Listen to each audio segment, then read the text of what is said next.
Salam pemirsa yang dikasihi Tuhan, selamat sore dan selamat bertemu kembali dengan kami dalam acara Mimbar Agama Kristen. Dan selama 30 menit ke depan kita akan bersama-sama mendengarkan firman Tuhan. Dan pada sore hari ini, puji Tuhan, kita ada sebagaimana Tuhan memberkati kehidupan kita. Karena kasih setia Tuhan di dalam kehidupan kita, kita ada hingga pada sore hari ini. Pemirsa yang dikasihi Tuhan, adapun tema renungan kita pada sore hari ini, tenang di tengah COVID. Tenang di tengah COVID. Pemirsa, kita tahu situasi dan kondisi pada saat ini, kekhawatiran diperhadapkan dalam situasi kehidupan kita. Banyak pertanyaan yang muncul dari hidup kita, dari mulut kita. Apakah, bagaimana keadaan lain sebagainya. Rasa khawatir tentu ada dalam kehidupan kita. Dan itu yang akan kita bahas sore hari ini, dan bersama kita sudah ada Ibu narasumber kita yang tidak lain lagi bagi kita. Beliau adalah Ibu Pendeta Pesta Natalia Silain, STHMA ya Bu ya. Selamat sore Bu. Selamat sore ya, Bu. Senang bisa Ibu berbagi waktu untuk kita pada sore hari ini untuk memberikan berkat kepada pemirsa dimanapun berada ya Bu ya. Kiranya melalui pembahasan kita pada sore hari ini berhubungan dengan COVID, tenang di tengah COVID ya Bu ya. Boleh menjadi berkat bagi kita semua, bagi pemirsa semua dimanapun Anda berada. Pemirsa yang dikasihi Tuhan, adapun firman Tuhan yang akan kita bahas pada sore hari ini, kita ambil dari kitab Matius pasal 8, Matius pasal 8 ayat 23 sampai ayat yang ke-27. Demikian firman Tuhan saya akan bacakan untuk kita semua. Matius pasal 8 ayat 23 sampai ayat yang ke-27. Angin ribut diredakan. Lalu Yesus naik ke dalam perahu dan murid-muridnya pun mengikutinya. Sekonyong-konyong mengamuklah angin ribut di danau itu, sehingga perahu itu ditimbus gelombang. Tetapi Yesus tidur. Ayat yang ke-25, maka datanglah murid-muridnya membangunkan dia. Katanya, Tuhan, tolonglah, kita binasa. Ia berkata kepada mereka, mengapa kamu takut, kamu yang kurang percaya? Lalu bangunlah Yesus, menghardik angin dan danau itu, maka danau itu menjadi teduh sekali. Ayat yang ke-27, dan heranlah orang-orang itu, katanya, orang apakah dia ini sehingga angin dan danau pun taat kepadanya? Orang apakah dia ini sehingga angin dan danau pun taat kepadanya? Demikian firman Tuhan untuk kita semua. Semoga firman Tuhan ini boleh menjadi berkat bagi kehidupan kita dan di dalam situasi kita pada saat ini. Pemirsa yang dikasihi Tuhan, dalam pembacaan Matius 8 tadi, kita sudah melihat bagaimana murid-murid Tuhan Yesus pada saat itu ada rasa khawatir. Ketika mereka menghadapi masalah yang berat bagi mereka, padahal mereka tidak tahu atau tidak sadar kalau pada saat itu Tuhan Yesus bersama-sama dengan mereka. Itu juga yang akan kita bahas pada sore hari ini, di dalam situasi yang mungkin membuat kita sangat khawatir, sangat takut, dengan adanya peredaran atau dengan adanya masalah penyakit virus corona 19 yang diperhadapkan di dalam kehidupan kita. Nah, Bapak Ibu Saudara yang dikasihi Tuhan, yang kami kasihi, pada sore hari ini kita akan membahas bagaimana kita bisa tenang di tengah COVID, atau bagaimana kita bisa tenang di tengah situasi pada saat ini. Mungkin Ibu narasumber bisa mungkin memberikan berkat buat kita. Apa yang harus dari pembacaan firman Tuhan tadi Bu ya, menggambarkan bagaimana murid-muridnya merasakan ketakutan pada saat itu, padahal mereka bersama-sama dengan Tuhan Yesus pada saat itu. Nah, itu yang diperhadapkan kehidupan kita pada saat ini. Apa yang harus kita perbuat atau bagaimana sikap kita dalam menghadapi virus corona pada saat ini, Bu? Mungkin bisa Ibu jelaskan ke pemirsa bagaimana sikap kita? Ya, terima kasih Bu Lubis. Ya. Salam sehat untuk kita semua, jemaat yang dikasih oleh Tuhan yang ada di luar studio ini. Kita bersyukur pada hari ini di tengah-tengah wabah COVID-19, hari ini kita masih bisa bertemu ya Bu Roma. Iya, terima kasih. Puji Tuhan, Bu. Semua karena berkat Tuhan. Karena berkat Tuhan.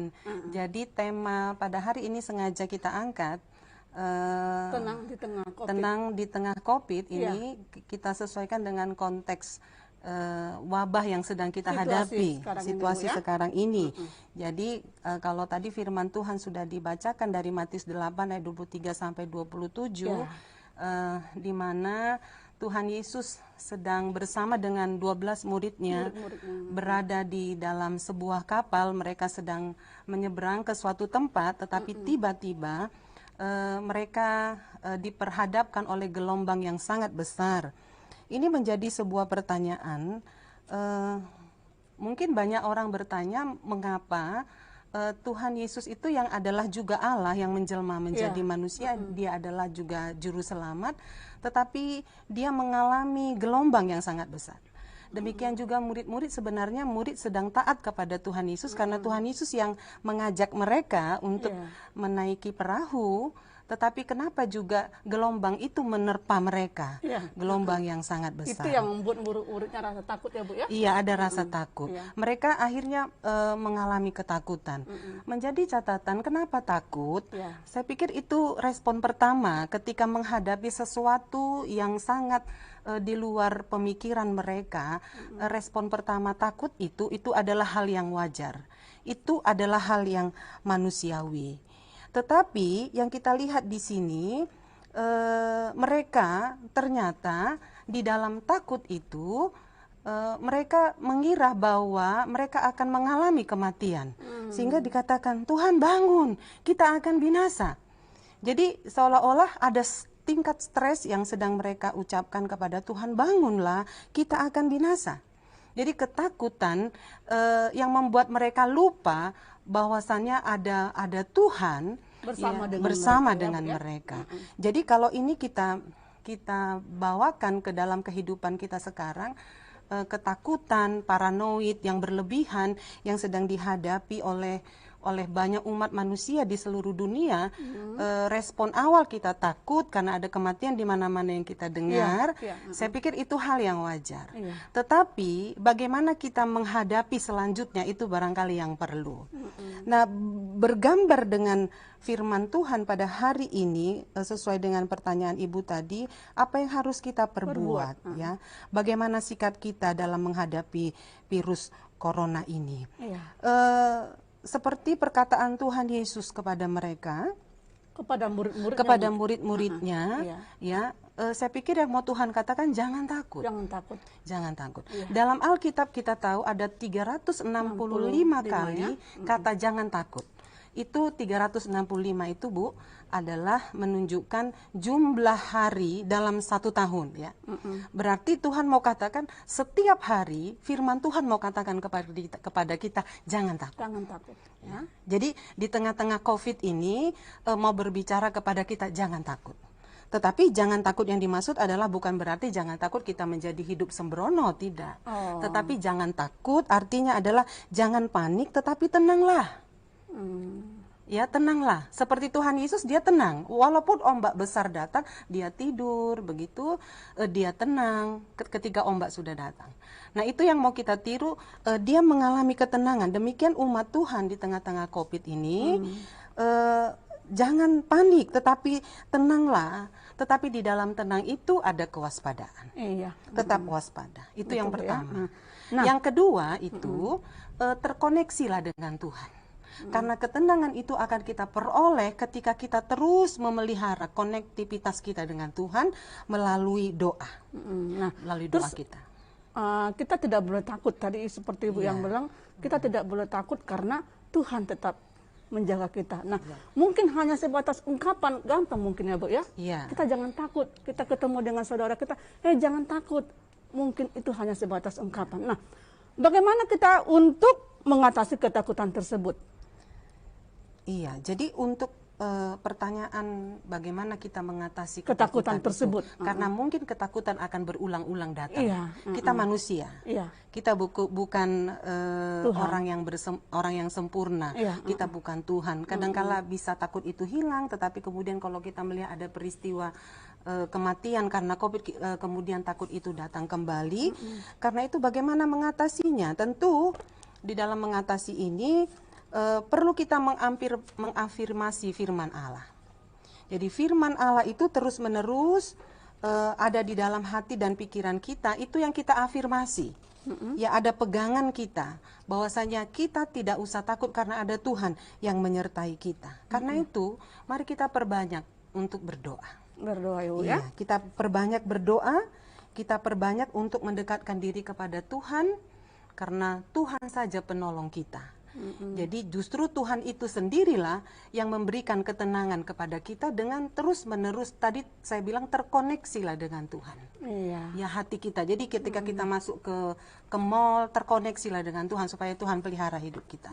Jadi ada bagian yang kita kerjakan, yang kita kerjakan dengan bawa masker, ya Bu, cuci tangan, itu bagian kita. Tetapi ada bagian Tuhan ketika kita masuk ke suatu tempat, bagian Tuhan adalah kita menyertai kita, tapi kita terlebih dahulu menyerahkan seluruh hidup kita kepadanya, supaya pemeliharaan Tuhan terjadi di dalam kita.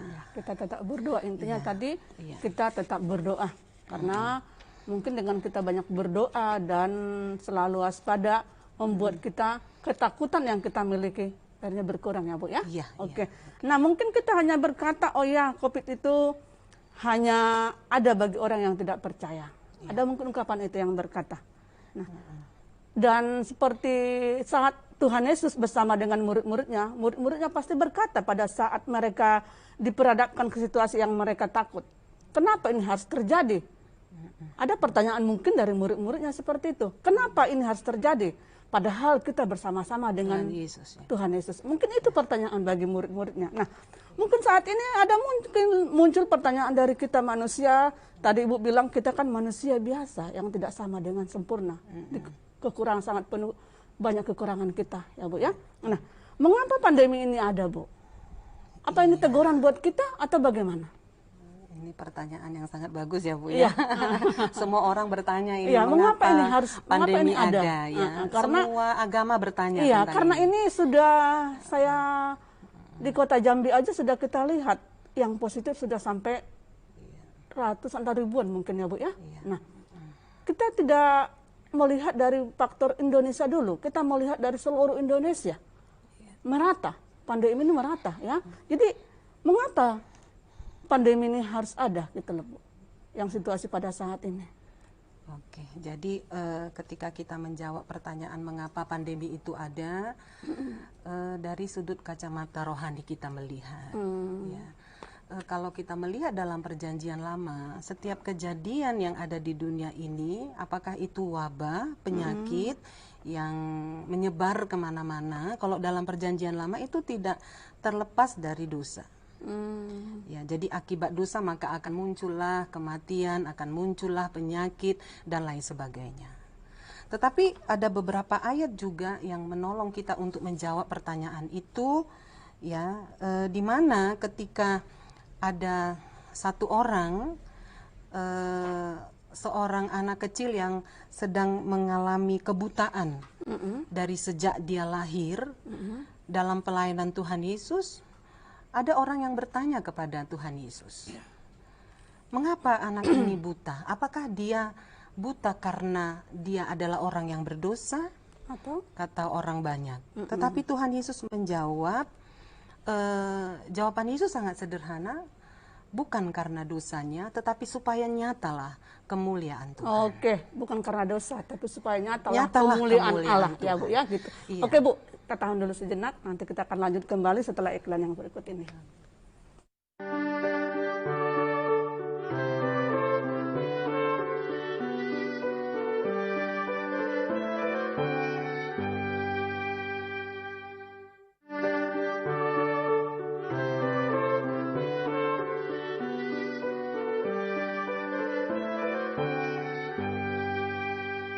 Terima kasih pemirsa, masih tetap bersama dengan kami pada kesempatan sore hari ini.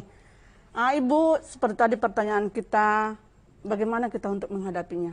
Bagaimana kita untuk menghadapi supaya kita mungkin rileks atau mungkin bisa katakanlah kita dituntut untuk tetap bersyukur kepada Tuhan. Susah mungkin kita untuk tetap bersyukur kepada Tuhan dengan situasi yang pada saat ini. Nah, bagaimana kita untuk menghadapinya ini, Bu? Iya, baik. Bagaimana kita menghadapi masa pandemi ini? Ya, seperti apa yang dikatakan oleh Ibu Roma, yang pertama kita harus bersyukur, ya, Bu, bahwa rahmat Tuhan masih banyak kita alami, walaupun kita berada di tengah-tengah wabah ini. Ya, di samping bersyukur tentu yang kedua kita harus tenang menghadapinya, karena yang sedang kita hadapi sekarang itu, musuh utama kita itu bukanlah COVID itu sendiri, tetapi musuh utama itu adalah diri kita sendiri, ketakutan kita sendiri, ketidaktenangan kita, kepanikan kita, kecurigaan kita terhadap orang lain. Justru di situ musuh utama kita. Jadi menurut saya dan berdasarkan apa yang kita sudah baca dalam Alkitab, ketenangan itu adalah merupakan kunci yang terbaik untuk kita. Di dalam kita tenang, seperti apa yang disebutkan oleh Alkitab, maka kita dapat berdoa. Ya, di dalam tenang kita bisa berdoa seperti yang dikatakan dalam Yesaya 30 ayat 15. Bisa Ibu tolong baca? Yesaya 30 ayat 15. Iya. 30 ayat yang 15 saya akan bacakan, Bu, ya. Demikian firman Tuhan, sebab beginilah firman Tuhan Allah yang maha kuasa, yang maha kudus, Allah Israel. Dengan bertobat dan tinggal diam, kamu akan diselamatkan. Dalam tinggal tenang dan percaya terletak kekuatanmu, tetapi kamu enggan. Demikian firman Tuhan. Iya, jadi firman Tuhan pun dengan jelas mengatakan bahwa saya dengan tenang, disitulah letak kekuatan kita. Kalau orang-orang psikolog berkata ketenangan itu justru akan menolong imun kita untuk tetap baik, ya, supaya kita tetap sehat secara psikis, ya, dengan kita merasakan ketenangan itu. Jadi firman Tuhan berkata dengan tetap tinggal tenang dan percaya, itu di situ letak kekuatan kita. Bahkan dikatakan di ayat yang lain di 1 Petrus 4 ayat 7, dengan tenang maka kita bisa berdoa. Ya, dengan tenang kita bisa berdoa. Jadi ketenangan itu sangat kita ingin, sangat kita rindukan, sangat kita dambakan sehingga kita bisa menguasai diri kita. Jadi ketakutan itu sirna ketika ketenangan itu sudah datang di dalam hidup kita. Kuncinya ketenangan, ya, Bu, ya? Kuncinya ketenangan. Dengan adanya ketenangan batin kita, mungkin ya, ketenangan batin, hati kita dan pikiran kita, roh kita tetap terus terarah kepada Tuhan, terkoneksi dengan Tuhan, maka Tuhan memberikan ketenangan kepada kita. Nah, apakah mungkin selanjutnya bisa akan memberikan pertanyaan, apakah dengan mewabahnya virus corona ini merupakan sebuah kebetulan, ya, Bu, ya? Atau bagaimana? Apakah wabah ini merupakan suatu kebetulan atau apa? Kira-kira ada sambungan pertanyaan ini, Bu. Apakah ini teguran umat Tuhan? Atau bagaimana? Ya, apa bagaimana? Ya, jawabannya Ibu mungkin bisa saja ini teguran Tuhan buat dunia. Gitu, Bu, ya? Iya, bisa saja ini merupakan teguran untuk dunia supaya dunia dapat bertobat. Karena tadi dikatakan dalam Alkitab bahwasanya dengan tenang, ya, kita disarankan untuk tenang dan sekaligus kita harus bertobat. Ya, karena memang banyak kesulitan, banyak wabah yang dihadapi karena dosa-dosa kita. Nah, karena seruan bertobat ini sangat kita harus katakan kepada seluruh umat Tuhan. Di tengah-tengah pandemi ini kita harus bisa introspeksi diri di hadapan Tuhan, ya, semakin mendekatkan ya, diri supaya kepada lebih Tuhan. Mendekatkan diri kepada Tuhan, supaya umat Tuhan itu melek, yang melihat Tuhan dan takut kepada Tuhan, tidak sembarangan lagi hidup di tengah-tengah dunia ini. Iya, karena saat ini kita lihat intinya kasih berkurang dalam kehidupan kita sama manusia, Bu, ya. Iya. Berarti ini merupakan teguran buat kita umat Tuhan, supaya kita bisa mengoreksi diri kita dan membuat kita supaya lebih dekat dengan Tuhan, ya, Bu, ya. Oke, nah, karena kita di dalam firman Tuhan dalam Pengkhotbah pasal 3 ayat 11, ya. Di sini dikatakan, difirmankan Pengkhotbah 3 ayat 11, Ia membuat segala sesuatu indah pada waktunya, bahkan ia memberikan kekekalan dalam hati mereka, tetapi manusia tidak dapat menyelami pekerjaan yang dilakukan Allah dari awal sampai akhir. Nah, bagaimana itu dengan respon kita pada saat ini? Seperti tadi saya bilang, mengapa itu harus terjadi? Mungkin kita bisa lari melihat dari firman Tuhan ini, bahwa Tuhan bisa membuat itu segala sesuatu indah pada waktunya, Bu, ya. Oke. Ketika kita, Ibu Roma, ketika kita mengimani setiap apa yang terjadi di dalam hidup kita, baik pahit atau manis, maka kita percaya bahwa semua akan indah pada waktunya.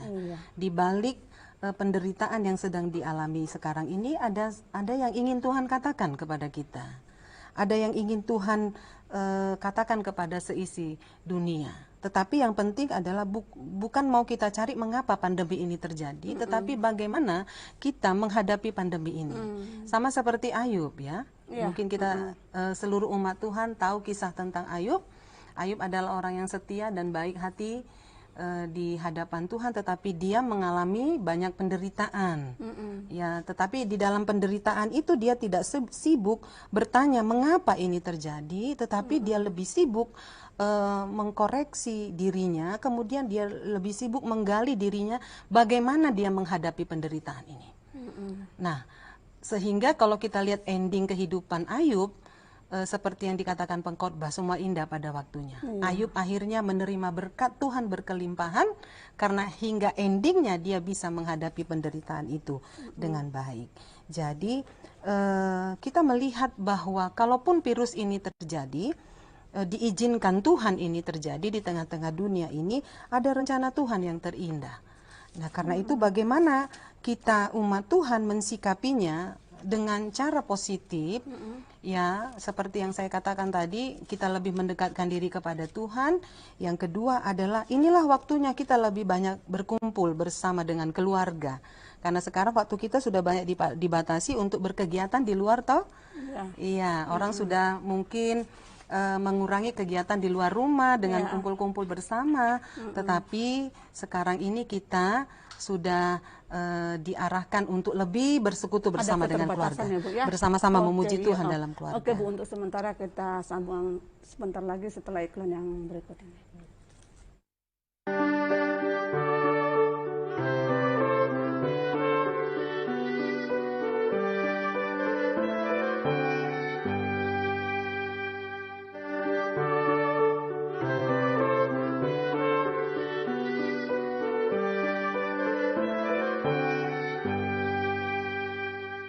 Terima kasih pemirsa, masih tetap bersama dengan kami pada sore hari ini. Ibu narasumber, tadi kita sudah membahas bagaimana kita menghadapi wabah virus ini. Atau mungkin Ibu tadi sudah menggambarkan bagaimana hidup Ayub, ya, menghadapi ketika pencobaan dalam kehidupannya. Sampai semua hartanya habis, anaknya bahkan dikatakan istrinya meninggalkan dia. Tapi satu hal yang harus kita ingat dari kehidupan Ayub, dia tidak pernah goyah dalam kehidupan imannya, ya, Bu, ya. Dia tetap mengikut Tuhan, dia tetap percaya kalau Tuhan tetap menolong, mendampingi dan memelihara kehidupannya, ya, Bu, ya. Buktinya ternyata, ya, Bu, ya. Nah, sekarang ini kita akan mungkin bagaimana kita melihat bagaimana situasi pada saat ini. Adakah atau apakah kontribusi gereja untuk menghadapi virus corona pada saat ini? Mungkin yang dibatasi kepada ibadah, ada jarak, pakai masker. Nah, bagaimana kontribusi gereja untuk menghadapi itu, Bu? Ya, Bapak, Ibu, dan saudara sekalian yang sedang menonton siaran TV ini, kebetulan karena saya adalah dari Gereja HKBP Jambi, secara khusus kami, Bu, Gereja HKBP Jambi, dalam hal ini bagaimana Gereja HKBP berkontribusi untuk meredakan pandemi ini dengan cara menjaga protokol kesehatan. Jadi kita selalu menghimbau supaya ketika umat Tuhan beribadah di gereja, menjaga protokol kesehatan. Jadi gereja kami HKBP telah membentuk tim gugus. Jadi setiap minggu dan setiap ada kegiatan di gereja, hadir tim gugus untuk melayani umat Tuhan dengan memeriksa suhu masing-masing, kemudian menyediakan tempat cuci tangan, kemudian ada tisu, kemudian mengusahakan setiap umat untuk memakai masker, dan gereja kami juga difasilitasi dengan jarak, jadi sudah diatur jarak ya. Jadi satu bangku itu hanya diisi dengan 3 orang, dan ketika persembahan juga itu hanya maju ke depan, tidak boleh itu persembahannya dengan berjalan. Jadi itu salah satu cara. Di samping itu kami juga menyediakan ibadah online. Ibadah online yang diikuti oleh umat Tuhan yang ada di rumah masing-masing. Karena kita Tidak masalah Bu ya, tidak masalah. Ibadah online ya. Iya, tidak masalah. Ya? Karena kita ingat firman Tuhan, kalau ada 1 atau 2 orang berkumpul dalam namaku. Dalam nama Tuhan di situ aku ada. Iya, sebab di mana 2 atau 3 orang berkumpul dalam namaku, di situ aku ada di tengah-tengah mereka. Iya, khususnya gini kan Bu, khususnya kan untuk yang jemaat Tuhan yang sudah lansia ya, yang mungkin mereka takut untuk bisa ikut ibadah. Jadi kita siapkan ibadah online bagi mereka. Firman Tuhan ini yang meneguhkan kita. Meneguhkan, 1 atau 2 orang. Di rumah pun kita bersekutu 2 orang, itu sudah yakin bahwa Tuhan ada bersama-sama dengan di kita, dalam Bu, ya. mereka. Jadi mudah-mudahan dengan penjelasan Ibu tadi boleh menjadikan berkat buat kita semua, khususnya buat gereja-gereja yang mengadakan ibadah. Tetap turut aturan protokol kesehatan ya Bu ya. Iya. Itu anjuran kita dan itu anjuran pemerintah. Terima kasih Bu sudah hadir bersama-sama dengan kita pada sore hari ini. Tuhan Yesus memberkati pelayanan Ibu ya. Iya. Pemirsa yang dikasihi Tuhan, sampai di sini renungan kita untuk sore hari ini, pertemuan kita untuk sore hari ini. Saya sebagai moderator Mama Lubis dan seluruh kru yang bertugas pada sore hari ini mohon undur pamit dari hadapan pemirsa dan minta maaf kalau ada perkataan kami yang kurang memuaskan dan yang kurang lebih. Sampai ketemu di lain waktu dan salam Tuhan Yesus memberkati.